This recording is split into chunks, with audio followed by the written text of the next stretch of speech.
Levítico capítulo 7. Normas sobre el sacrificio de reparación. Este es el ritual del sacrificio de reparación. La víctima de este sacrificio es una cosa santísima. Será inmolada en el lugar donde se inmolan los holocaustos y se rociarán con su sangre todos los costados del altar. Se ofrecerán todas las grasas de la víctima, la cola y las grasas que recubre las entrañas, los dos riñones y las grasas que están sobre ellos, o sea, en los lomos, y la protuberancia del hígado que será arrancada junto con los riñones. El sacerdote hará arder todo esto sobre el altar como una ofrenda que se quema para el Señor. Es un sacrificio de reparación. Solo podrán comer de ella los varones de la familia sacerdotal, y tendrán que ser comidas en el recinto sagrado. Es una cosa santísima. La misma regla se aplica tanto para el sacrificio de reparación como para el sacrificio por el pecado. La víctima pertenecerá al sacerdote que practica con ella el rito de la expiación. Del mismo modo, el sacerdote que ofrece el holocausto en nombre de alguna persona se quedará con el cuero de la víctima que ofreció. Además, toda ofrenda cocida al horno o preparada en la cacerola o a la sartén será para el sacerdote que la ofrece, pero cualquier otra ofrenda, ya sea mezclada con aceite o seca, se repartirá entre los hijos de Aarón en partes iguales. Normas sobre el sacrificio de comunión. Este es el ritual del sacrificio de comunión que se ofrece al Señor.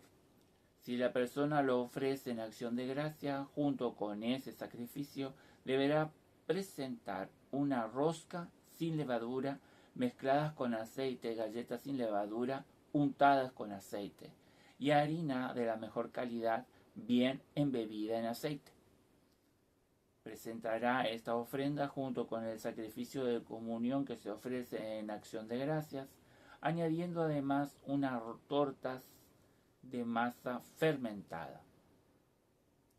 Se reservará una unidad de cada clase como ofrenda destinada al Señor, la cual corresponderá al sacerdote que haya derramado la sangre del sacrificio de comunión.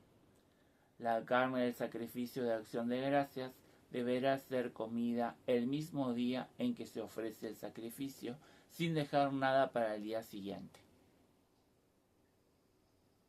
En cambio, si el sacrificio se ofrece en cumplimiento de un voto o espontáneamente, la víctima deberá ser comida en el mismo día en el que se ofrece el sacrificio, pero lo que se sobre se podrá comer al día siguiente. Si todavía queda algún resto de carne, será quemado al tercer día. Y si alguien come al tercer día carne de su sacrificio de comunión, la víctima no será aceptada. No le será aceptada al que le ofrece, porque se ha convertido en algo nocivo, y la persona que coma esa carne cargará con su culpa. No se podrá comer la carne que haya tocado algo impuro, sino que deberá ser comida por el fuego. Solamente una persona pura podrá comer la carne de ese sacrificio. Si alguien come en estado de impureza la carne del sacrificio de comunión ofrecido al Señor, será excluido de su pueblo. Si una persona toca algo impuro, ya sea un hombre que se encuentra en estado de impureza, o un animal impuro, o cualquier otra cosa impura, y a pesar de ello come carne del sacrificio de comunión ofrecido al Señor, será excluida de su pueblo. ¿Sabías que? Vamos a hablar aquí. Sacrificios de comunión. Los sacrificios más frecuentes eran los holocaustos y los de comunión. Su fin era de agradecer algún don recibido, cumplir alguna promesa u ofrecer algo a Dios espontáneamente. En el holocausto, la ofrenda se bendecía y se quemaba hasta consumirse sin ser consumida por quien la ofrecía. El sacrificio de comunión podía ser un animal sin defectos o roscas y panes fermentados, y la ofrenda se dividía en 3 partes. Una se reservaba a Dios junto con la sangre, que era considerada principio de la vida, y se rociaba sobre el altar. Las otras 2 eran comidas por los sacerdotes y los laicos, como signo de gratitud y deseo de reforzar su unión con Dios. Los católicos celebramos en la Eucaristía la presencia real de Dios, de Jesús, quien se ofrece al Padre en el pan y el vino. Nuestra comunión es más que un signo, pues nos comunica la vida de Jesús, como él mismo dijo: el que come de mi carne y bebe de mi sangre, permanece en mí y yo en él. Señor, concédeme que cada comunión eucarística me una más a ti. Bien, ahí hacen el paralelo entre el judaísmo y el cristianismo católico. Otras normas relacionadas con el culto. Luego el Señor dijo a Moisés: habla en estos términos a los israelitas: ustedes no comerán grasa de buey, ni de cordero, ni de cabra. La grasa de un animal muerto o despedazado por las fieras podrá servir para cualquier uso, pero no deberán comerla, porque cualquier cosa que coma la grasa de los animales que pueden ser ofrecidos en sacrificio al Señor será excluido de su pueblo.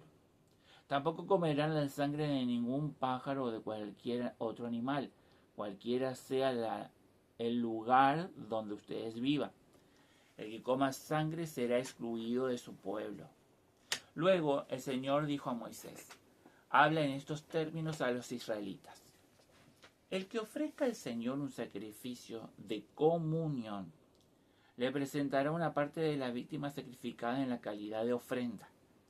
Presentará con sus propias manos la ofrenda que se quema para el Señor, y ofrecerá la grasa del animal junto con el pecho, para realizar con este último el gesto de presentación al Señor. Luego el sacerdote hará arder la grasa sobre el altar, y el pecho será para Aarón y sus hijos. Además, ustedes deberán entregar como ofrenda reservada al sacerdote la pata derecha de la víctima ofrecida en sacrificio de comunión. Esa pata es la porción que recibirá el hijo de Aarón, que ofrezca la sangre y la grasa del sacrificio de comunión. Porque yo retengo ese pecho y esa pata de los sacrificios de la comunión ofrecidos por los israelitas, y se los entrego al sacerdote Aarón y a sus hijos. Es un derecho válido para siempre en Israel. Conclusión.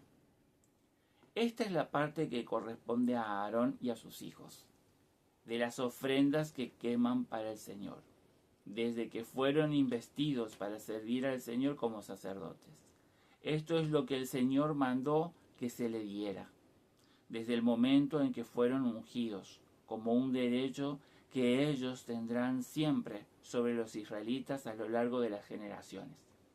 Este es el ritual del holocausto, de la ofrenda, del sacrificio por el pecado, del sacrificio de reparación, del sacrificio de consagración y del sacrificio de comunión, que el Señor prescribió a Moisés en las montañas del Sinaí, cuando ordenó que los israelitas presentaran sus ofrendas al Señor en el desierto de Sinaí. Bueno, hasta aquí hemos aprendido algo interesante también, y el comparativo que existe, ¿no?, en los sacrificios de comunión. Besos y bendiciones, nos amo y nos vamos viendo en la próxima lectura de Levítico. Gracias por ser y estar.